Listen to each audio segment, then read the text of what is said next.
अस्सलाम वालेकुम रहमतुल्लाहि व बरकातहू। पाकिस्तान बमुकाबला इंग्लैंड पहला वार्म अप मैच खत्म हो चुका है, जिसमें पाकिस्तान क्रिकेट टीम को इबरतनाक शिकस्त का सामना करना पड़ा है। बेसिकली पाकिस्तान की ही गलती थी, क्योंकि आज जो कैचेस ड्रॉप हुए हैं वो आपके सामने गए। आपके ख्याल में दूसरे वार्म अप मैच के अंदर पाकिस्तान टीम में किन खिलाने को वापस लाना चाहिए?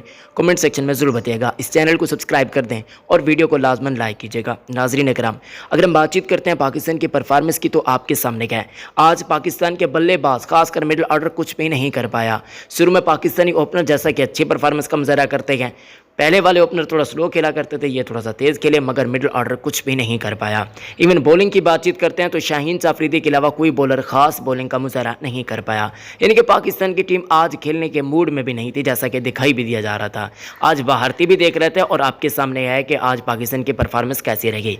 भारत मैच जीत गया, लेकिन पाकिस्तान मैच हार गया। अब देखते हैं कि अगले मैचेस के अंदर दोनों टीम्स की कैसी परफॉर्मेंस रहती है, क्योंकि 23 तारीख को पाकिस्तान बामुकाबला भारत टकराने जा रही है। आज बहुत ही बुरी फील्डिंग देखने को मिली है। तकरीबन 5-7 कैचेस ड्रॉप होते हुए पाकिस्तान टीम के आज हमें देखने को मिले।